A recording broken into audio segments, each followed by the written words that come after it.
Welcome back. I'm delighted to have you all with us. We are here with Daryl Rigby from Bain and Company, Kevin Nolan from GE Appliances, and Amelia DeLuca from Delta. My name is Elizabeth Bramson Boudreau. I'm the CEO and publisher of MIT Technology Review. So, we're going to talk today about how executives balance purpose and profits in a way that works for them and for their stakeholders. Those may be shareholders, employees, communities, and so on. We'll talk about what we mean by stakeholders. In 2019, the Business Roundtable, which is comprised of CEOs of leading companies in the United States, in total, they've got about 20 million employees and 9 trillion in annual revenue. This organization issued a statement that redefined the purpose of a corporation and avowed commitment to all stakeholders, which they defined as customers, employees, suppliers, communities, and shareholders. So, this is important for many executives. It's also very tricky. We live in an increasingly divided, fractured society, and there are many social and political topics that divide us or that seem to divide us. We are hopefully, I say this with my fingers crossed, emerging from a pandemic that has killed many millions of people. We're running headlong into the existential threat to our planet and our survival that comes from climate change. We face long overdue bills on the racial inequities in our societies, and there's a war in Europe. So, with this context in the air around us, I want to start by asking Daryl, what does purpose mean today? Probably the first question that leaders should understand for themselves and then figure out how to explain to other people is a pretty simple one. And that is, why does our business exist? What are the benefits that we aspire to create and for whom? I will often ask managers to tell me about the purpose of their businesses, and most of them start off by explaining what they do. So, for example, we make really great snack foods. Yes, you certainly do. And why do you do that? Well, we do that so that we can grow sales and increase market share. I see. And why do you want to do that? Well, we do that so that we can improve our financial results. Got it. And why do you want to do that? Well, because my performance evaluation and compensation are based on our financial results. Okay, now I understand. But I think the problem is that more and more leaders are realizing that improving financial results can actually rob other stakeholders of value, that there's a lot of people who are quitting their jobs based on a growing conviction that life is just too short to waste on demoralizing work. And customers are realizing that addictive products are ruining their lives, and concerns about social inequities and environmental damages are escalating, and the system's just out of balance. So we're seeing purposeful leaders trying to make the world a better place by improving the parts that they can impact. And they don't want to enrich themselves by making messes for other people to clean up. So they don't make pollution for environmentalists to clean up, and they don't make addicted customers for healthcare companies to clean up, and they don't make low income workers for governments to clean up. And it seems to me, anyway, that this COVID pandemic you mentioned has actually accelerated our awareness of these issues. And a growing number of organizations like the Business Roundtable, like the Drucker Institute, like The Economist, are helping to recognize and broaden this broader, proper definition of purpose. Great. Thank you, Daryl. That leads me nicely to Amelia and Kevin. Amelia, maybe start with you. What does purpose mean for you all at Delta? How do you interpret this? Well, I'm somewhat lucky because I think we're talking about purpose as something that is intensifying and amplifying coming out of the pandemic. And I couldn't agree more. And I think we've all experienced that in our personal lives and our work lives, that we're reorienting ourselves towards purpose, that we want to matter. We want to make sure that what we do matters. And we want to work for a company that has purpose. But the foundation of an airline is uniquely ingrained in being an organization that's purpose. And sometimes when I think about, just even on a personal level, think about your best day of your life, maybe going to your wedding, worst day of your life, trying to go see a sick family member, you're often thinking about the experience to get there. And that is often with air travel. And so from a personal level, we connect to purpose with air travel in an easy way. And then when we expand it to the business level, thinking about it from the lens of Delta, we've always known that it's broader than our bottom line because of that responsibility we have to know and meet every individual customer with where they're at when they come and they get on our airplanes. And so sometimes we're connecting people to places, and it's as simple as that. But sometimes we're connecting people to each other. And sometimes we're connecting them into something that's even bigger than we probably understand, which is opportunities. And so people are really at the center of everything that we do. And when you align people with purpose, well, it's pretty fabulous when you think about the fact that we get to, connect mankind and provide that to all of humanity, both now and generations to come. But then, of course, with that also comes, again, this kind of need to be laser focused on purpose, because we know it's not just the bottom line. And in the US in particular, we know that, consumers are buying and advocating for brands based on its values. We know that employees are doing the exact same thing. And increasingly investors are starting to judge a company and their long-term value by its purpose. And for us in particular, environmental is a big part of that purpose, just because of the impact that we have on the planet as a hard to decarbonize sector. And so purpose is really near and dear to my heart, because not only is it a great thing to do and very altruistic, but it's incredibly critical to the future of any business at this point. Great, thank you. Kevin, I'm going to ask you the same question. Yeah, so for us at G Appliances, we've been on an interesting journey. We had a purpose that was a very generic purpose that is something that you would see that kind of comes out of a consulting group. And I didn't feel it really rang true for, who we are, and what we're about. And so we have a philosophy called zero distance. And what that means is we want to be as close to our customer as possible. And kind of like Daryl talked about, when you look at corporations, we're a manufacturing company. So most manufacturing companies, they want to optimize their efficiency in their manufacturing operations. That's not necessarily what our customers want. And if you think about the products we supply, they're in people's homes, they're how we live, how we get with our family. They're very, very personal. And everyone's situation is individual. Everyone's needs and wants are different. So when we talk about zero distance, our purpose is really to meet you the way you want to be met, and to produce products the way you want, not the way we want, not the way a mass manufacturer wants. And that has set us down a journey that's been very interesting of really analyzing our company. What are we built for? Are we built for optimizing and maximizing profits? Or are we built for satisfying our customers and being there for our customers the way they want? And we have a fundamental belief that if we do that, if we truly create value, then it's a shared value creation between both. And that's what zero distance is about: being close to customers, creating value for both. And that's how we can be healthy, but that's also how, our customers can be satisfied with what we're doing. So we're really in the process of breaking down this big corporation to be nimble, fast. And I know Daryl's done a lot of work on, agile, and our purpose forces us into that methodology, that way of thinking. Great. We're going to come back to Agile in a few moments. I want to remind everyone who's watching to put any questions or comments into the chat. You can engage with your fellow attendees and get into all kinds of digressing discussions there if you wish. I'm interested, Daryl, in what you talked about. You told this sort of story about a snack company, snack food. And, and you asked the question, sort of, what is your purpose? And the answers were sort of thin and watery, if you will. What do you say to people who don't have the kind of very well considered, thoughtful response to that question that we heard from Amelia and Kevin? I mean, I can imagine that there are some people who are running companies or who are in senior leadership positions at companies who it is about selling more snack foods or something of that sort. What do you do to kind of help them really start to ask these deeper questions, which could be, would be very transformative for their organizations? How do you help them kind of think that through from the start?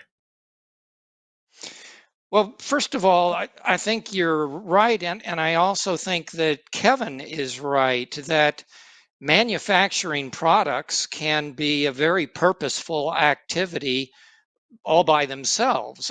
Among other things, it can provide a wonderful work experience for the employees. And for many people, that work experience has a direct impact on the meaningfulness of their lives.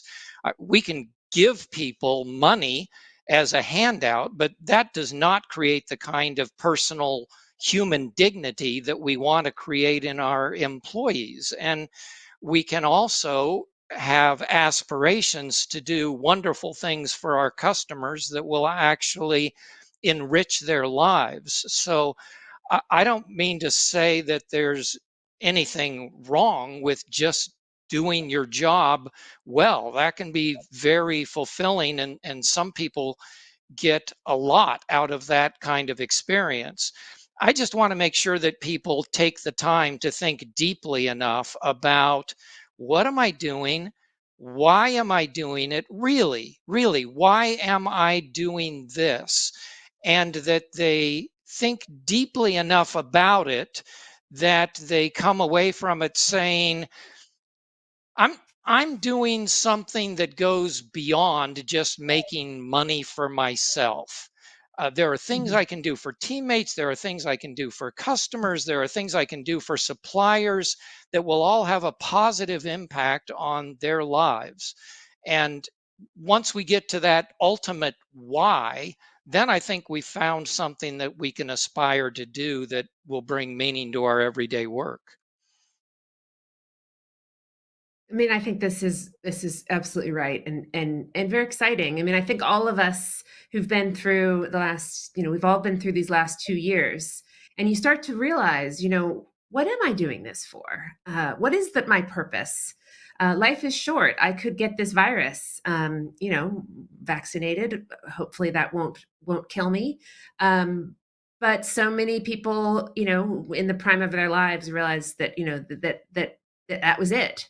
And so you do start to ask questions about what's it for? Why am I in this organization? What is it I'm trying to accomplish here? Is there a better place for me and for my purpose? I'm interested.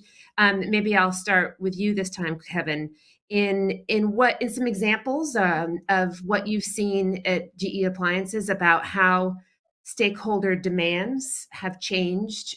Maybe it's not in the last 2 years, but that certainly could be part of your answer. I'd love to know what you're seeing transforming in and changing as you think about this question for your company. Yeah, I'd say, if you look at appliances, I think everyone knows they tried to get appliances during the pandemic. There was just an incredible demand. So we felt a real responsibility of, the supply chain challenges, everything we had, how do we overcome them to produce and provide the products everyone needed when they were, at home more than ever before. And, so that I think helped us really understand. And it's kind of like Daryl said, is what we do is important. And we felt that time and time again from our customers. But what I think we also found is bureaucracy in companies and where we came from. Quite frankly, we were a very bureaucratic company. And when you do that, it's hard for your employees to feel the fulfillment of what they do because they're so distanced from the customer. And the farther you are from where that value exchange happens, I think the less fulfilling the roles can be because you can ask yourself, what am I doing this for? And so as we've gone and really broken our company down into smaller and smaller segments with what we call micro enterprises, I think that value exchange becomes much more clear for each of our employees. And what we want to get to is everyone understand the value that they provide and how that's valued by the customer. And when you do that, it is a much more, I think, truly fulfilling relationship. And you get everyone to have really understand what's their purpose. Why are they coming to work every day? If you don't think it means anything, how can you be energized? And I think that's what people are looking for.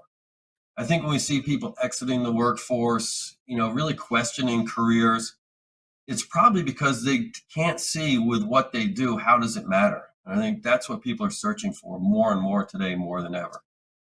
Mhm. Yeah, yeah. So Amelia, talk to us about stakeholders shift at all the many stakeholders and how the demands have shifted for you all at Delta. Certainly, from our perspective, we definitely see people wanting brands to be more vocal and out in front on issues that they matter to them. And if you actually think about Delta under this umbrella of purpose, your brain is probably going to very quickly shift to some of the things that we have spoken out on in the last couple of years, issues that were important to one of our stakeholder groups. Most often it's our employee group, but we are incredibly active on other things that impact our communities, including economic inequality, systemic injustice, and, in my day-to-day world as the Vice President of Sustainability and climate change. And we're seeing that research is showing that at the same time, consumers want us to speak out more, but they also think that the companies are not doing it enough. And we're hearing that only from, kind of just your average end flyer to our investors, to our corporations. They want more. Profit is not enough. And from them, when they choose a brand, again, it needs to extend beyond profit. And so really kind of impacting the world now, or kind of building the world as it exists today is almost table stakes. And so from our perspective, what we know is that connecting the world means that we must reflect the world, and we must respect the world. We must respect the planet. And so, two of our big pillars under the focus of purpose, of course, is sustainability and DE&I. And so from the sustainability perspective, I mentioned a little bit earlier, but, some statistics that are just really eye-opening is air travel is, 2.5% of all greenhouse gas emissions. But as a hard to decarbonize sector, it means we need to get started now, because as other sectors start to bring down their emissions, the impact from air travel is going to grow over time. And then on the same hand, 98% of our impact comes from jet fuel. It comes from the flying that we do. So we also own that to a degree, right? That is our responsibility. We're not just going to push that off on our supply chain, though, of course, jet fuel is a bigger problem than just we can solve. And so our ability to decarbonize aviation requires us to really reach across with a bunch of stakeholders and say, this is so incredibly important to us, but we can't do it alone. And so this is our purpose going forward, is that we must unlock the solutions to decarbonize our industry. And then simultaneously, I think the events that happened in 2020 with the murder of George Floyd, as well as our unique location being based in Atlanta, Georgia, the DE&I has always been at our forefront, but now we're looking at it differently. How can we impact DE&I not only for our employees, but our communities as well as our customers? And so we're looking at policies and programs that can help uplift everyone.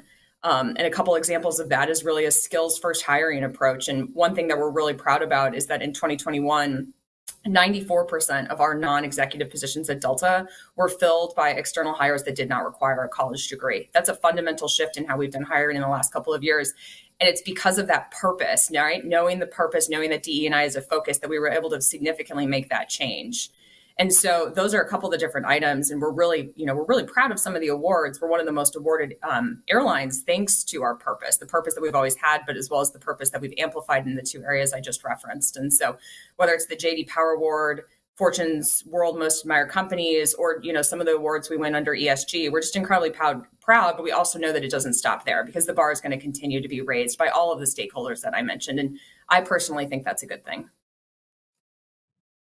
So I should probably know the answer to this question, Amelia, given that I work for MIT Technology Review, but I'm afraid I don't. And it's not the first time that people who know me have heard me admit my ignorance on certain technology topics.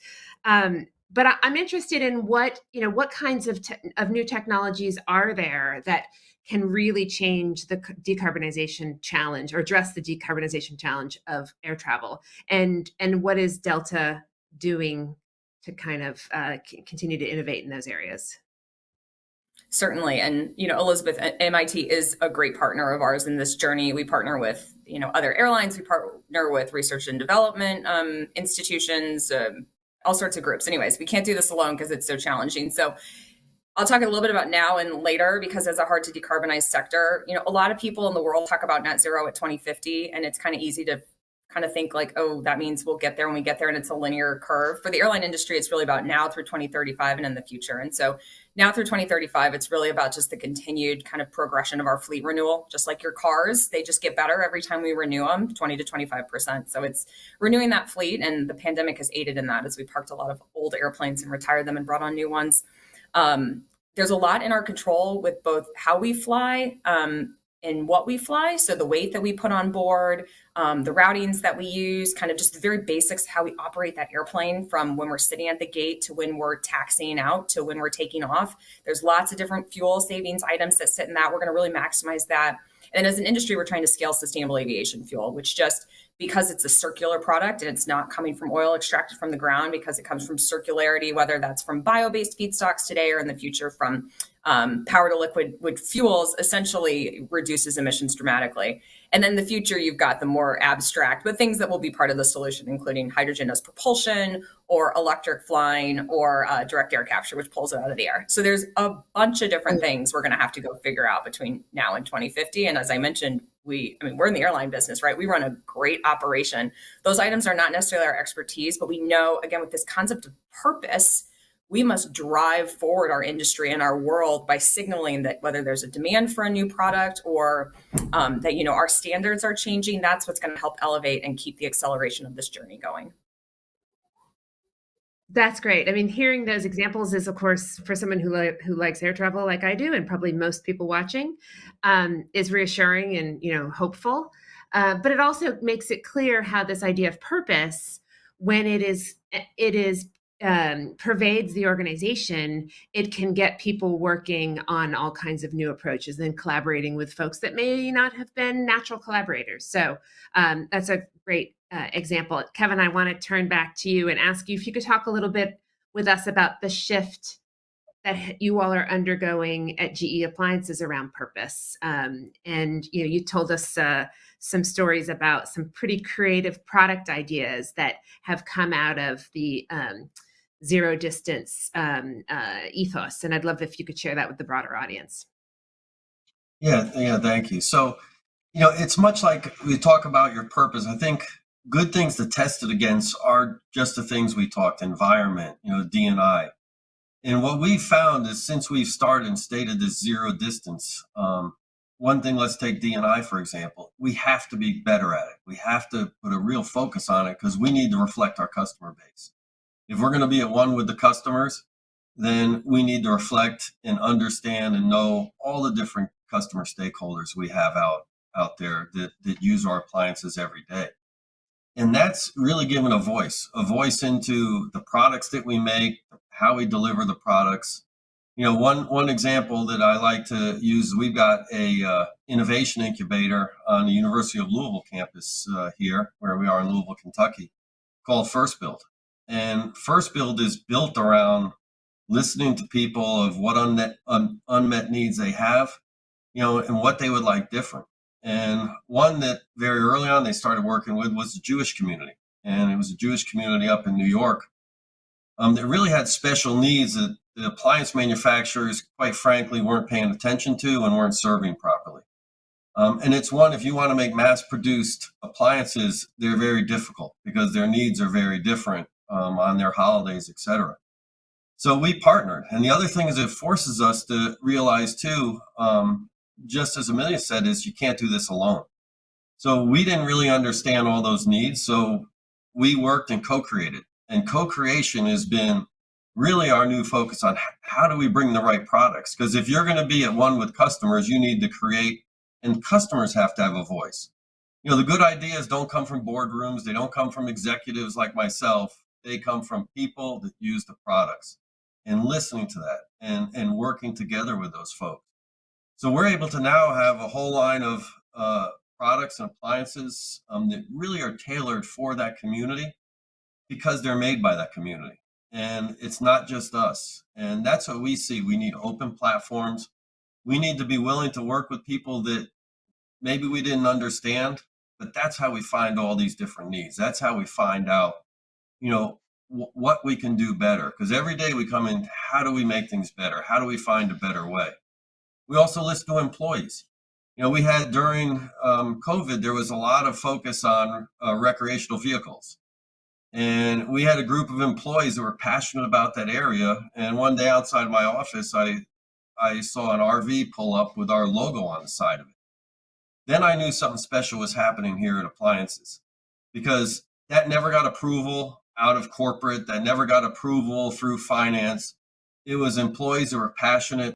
They were finding a way to experiment and to sit there and see how could they do things in a better way. Because they felt that industry wasn't being served as well as it could with the kind of appliances they were experiencing. So our purpose is really driving us to have that kind of ownership by employees, where every employee can be an entrepreneur, So we think of our company as more of a platform where you can come, you can work, and you can find, ways to really drive your passion and make sure those passions that resonate with customers. And we continue. That's what our search is every day, to see how we can do better at that. It's such an amazing example, Kevin, because the RVs, the appliances for the Jewish community, those are not things that you think of people creating in a kind of cottage sort of approach. I mean, you think of digital products being something that you would make for a smaller potential market size. So it's really remarkable when you think about the hard goods of what I'm sure it sounds like it's probably stoves and cooking equipment. That's it's a serious. These are serious products, and to play around with them in that very flexible way is startling to hear. Daryl, I want to turn to you. We talked about, we sort of had a meta mention of agile, and I feel like it's just come up a bit again from Kevin. I'd love it if you could help this audience understand about how agile approaches can help senior leaders with this sort of transformation, and what you've seen in looking across all the kinds of clients and customers that you work with. Well, I think the first thing to keep in mind, which both Amelia and Kevin have talked about, and I know Kevin well enough to know that in his heart, he is an innovator. He's a technologist. He grew up doing innovation. And I think this transition to a more purposeful organization has to be approached just like any other innovation. It really is trying to create a more innovative system that will adapt to changing customer needs better than ever before. And the challenge here is that there is no playbook for executives to follow in this kind of transformation.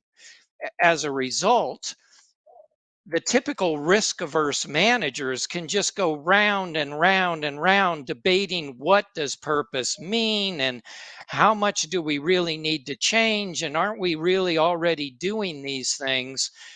Well, agile ways of working can help by turning those kinds of squishy debates about purpose into tangible actions and results.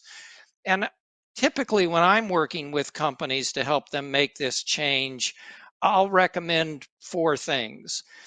One of those is start by creating a microcosm of the world that you want to live in.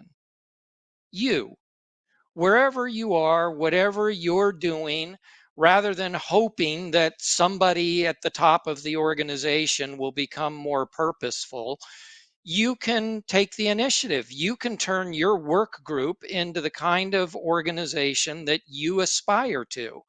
And you can develop a purposeful approach the same way you would create any other innovation.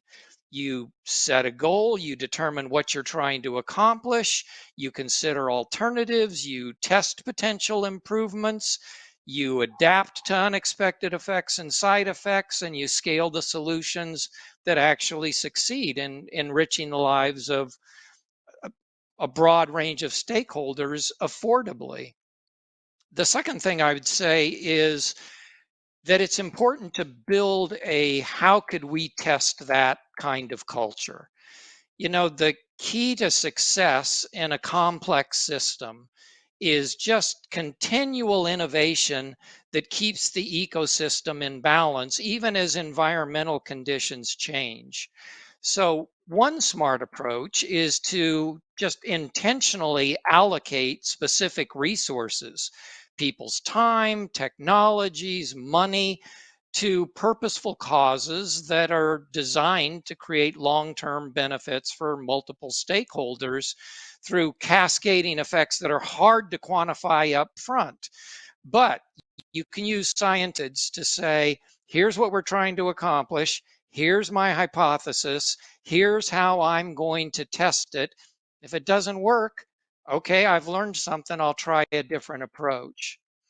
The third thing that I would say is it's important to do the right things for the right stakeholders.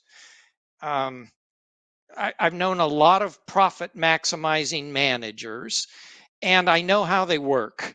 It starts off by setting aggressive financial targets, and then you develop plans to hit them, and then you calculate ways to get employees and customers to conform to those plans. How do I get them to do what I need them to do to hit my financial targets? Well, Agile helps purpose-driven businesses flip that. First, focusing on creating value for the stakeholders, and then figuring out how to earn adequate profits in the process. So instead of asking, how can we improve profitability without damaging customer and employee satisfaction too much? They start asking, how can we enrich the lives of our customers and our employees while still earning adequate profits? Because we can improve that over time. We can improve efficiency over time if what we're doing actually works. And then finally, I would say prioritize collaboration over competition. I think a central reason for the success of agile ways of working is that they really do prioritize collaboration and teamwork over individual performance, individual competition. We hear so often survival of the fittest. It's a dog eat dog world. Well, not in agile organizations, it's not. Communities of agile teams capitalize on diversity to combine people whose individual differences might actually be a little annoying or even divisive into teams with greater strengths and fewer flaws than those that are operating in siloed organizations. So cross-functional collaboration, cross-functional innovation gets to be key to success.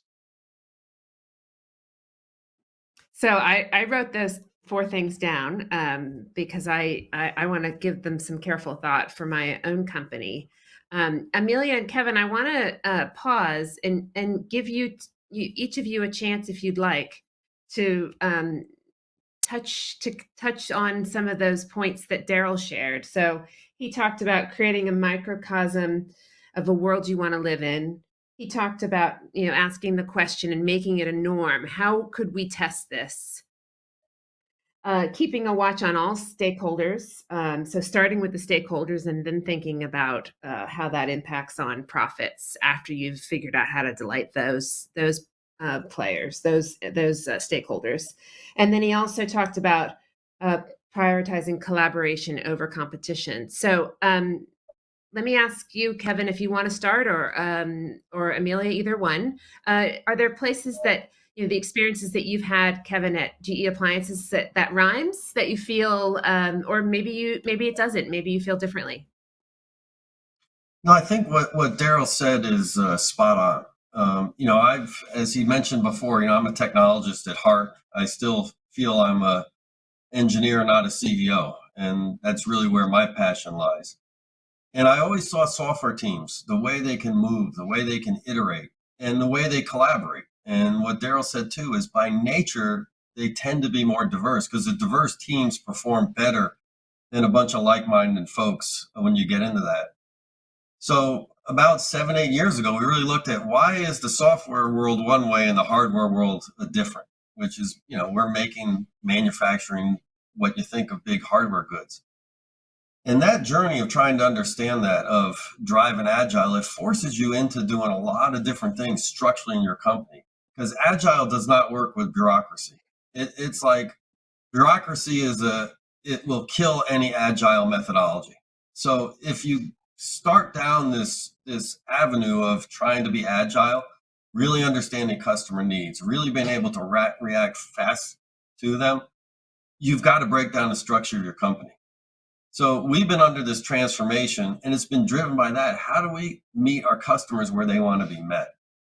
And they don't want to be met by big bureaucratic teams.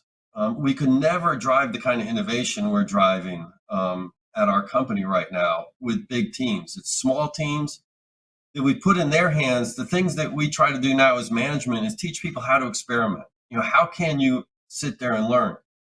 And this isn't, marketing focus groups, et cetera. This is really interacting with customers and iterating with customers. And how do you do that quickly?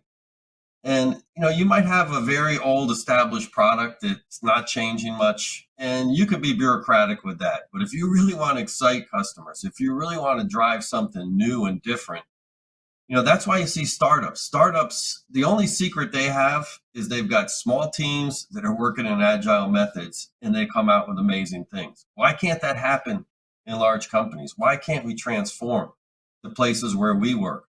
Why can't we have the same kind of fulfilling work and excitement? And I think that journey has pushed us more and more into what we call these micro enterprise. We've broken this big bureaucratic company down into multiple micro enterprises. But the beauty is those form themselves. And we're not nearly as far as we need to go. And I think Agile pushes that way, because Agile teams, if you get more than 20 people on a team, it starts being very difficult to use the Agile tools. So this stuff forces you to act small, act quick, and learn how to experiment. I think it's been a breath of fresh air. But we still have a long way to go. We're not where we need to be, but it's a fun journey to be on. Well, you wouldn't be a CEO, Kevin, if you didn't think we had a long way to go. I feel like that's the truism. Sorry, Amelia, over to you. Let me ask you the same question. No, Kevin and Daryl have just made such wonderful points, and I'll build on that with just two more things that I think are along the same lines, but maybe with a slightly different lens. So one is, I think just wherever you are, if you're watching this, you're watching it because you care about purpose, and it's likely that you're a leader or you play a leadership role in some way, shape, or form. And so there's also the very basics, I think, of just go find passionate people and make sure you empower them. And I think sometimes we get so lost in just the very basics of leadership. And the pandemic, again, I think has highlighted the fact that, many of the things that were already said, collaboration and listening to stakeholders, and then just, again, back to basics, find really passionate people. And we know that next generation that's coming in particular is known to be incredibly passionate about societal issues, about climate change, about purpose more broadly. And so make sure that we are attuned to what it is that they want, but also unleash their energy for good. And I think similarly, when we think about collaboration, recognize that collaboration often comes from listening to voices that are in conflict with the private sector. And one of my favorite examples is when Delta was at COP26, as many companies were. My favorite moment, my most inspiring moment, and there was a lot, right? I mean, there were some incredible things that happened at COP26. Delta signed on to example Glasgow as our business. And again, that's a private sector initiative to make sure we're signing up for climate change. But my favorite moment is there was a private sector roundtable. It was outside of where the diplomats were. And it's got all these CEOs from these companies talking about how we're going to finance the climate transition.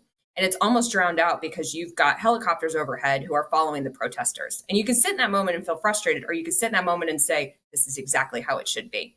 We have purpose and we have challenges, and we are coming together in different ways, and we're listening to each other, and we're embracing the different viewpoints, and we're all here. And that's really all that matters. So purpose at its most core is also just showing up and listening. And again, that's what Kevin and Daryl had said. But when I think about it from that COP moment, that's when it really stood out to me of like, this is what it's going to take to really be able to move society. And I think, just one step further with that, very similarly, we just look at what many US companies have done in terms of increasing minimum wage. They took that step themselves. Walmart kind of said, I'm not going to wait for the federal government to make a move. I'm going to step up and move my minimum wage.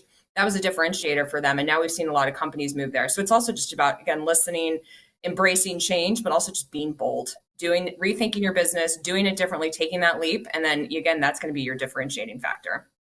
Amelia, I think those are great tips for people watching. And so maybe I'll take this moment to ask Daryl and Kevin if you also have tips or suggestions for people watching. What advice do you have for them? Daryl, you first, please. Well, I guess the most important tip I would offer is get started. We at Bain do a lot of research surveys inside companies. And one of the things that always surprises me is no matter how tough the culture of a company is, we always find pockets. We always find beacons of inspiration inside any organization, no matter how tough the culture is. So I'm a firm believer that no matter who you are, what you're doing, there is something that you can do to make the place that you work more purposeful. You can really make a difference, and you can change the lives of your coworkers. Uh, and so I just say, first of all, get started. But the second thing, which I think is equally important, is please don't be hypocritical. I see people that do hire people to help write these inspirational mission statements or purpose statements. And they are what I call PR purposes. You know, they sound really nice. And in reality, they don't intend to change one little thing. They're trying to pretend that they care about some social causes, but then they act in ways that prove that they really don't. And it never ends well. I'm a true believer that our employees and our customers and our communities are constantly running significant, sophisticated conjoint analyses on us. And by that, I mean they're trying to figure out what really matters to us, no matter what we say. And so we demonstrate that in difficult trade offs. When we have the opportunity to do this or we have the opportunity to do that, what do we choose? And it's all very nice and good to say, oh, it's a win-win world. And if we just do what's right, then everybody will have love and peace and joy. And the practical matter is that's not true. We face difficult trade-offs, and people watch us when we make those trade-offs.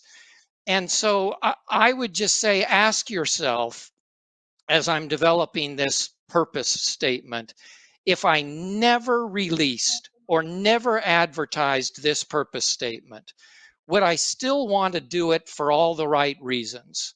Would I still do it just because I believe in my heart of hearts, this is the right thing to do, and I want to do it? I don't care what recognition I get for doing that. And that's what I loved about watching great companies during the pandemic. People who were switching their manufacturing facilities to do what was best for their community, regardless of what it did for their own personal profits. But don't be hypocritical, do it for the right reasons. Yeah, thank you for Maybe just that. to build on, yeah, to build on that, Elizabeth, I think the thing to remember, people aren't average. And so if you have an average generic purpose statement, it's probably not right. And I think the next thing, it falls right in line with what Daryl's saying, is instead of going and hiring a consultant and developing this beautiful sounding purpose statement, is why don't you go talk to your customers, talk to the people that really matter, and let them help define what your purpose is, because they know many times better than we know within our company. So I think it's all about respecting people and really understanding what you do as a company, how it affects them, and what are they looking for. Well, thank you all very much. This is kind of this is getting my energy level up. It's inspiring, and I really appreciated all of the stories that you all told and the words of advice. And I know the audience is going to feel the same way. So, Amelia, thank you. Daryl, thank you, and Kevin, thank you very much. And to all the attendees, thanks for watching.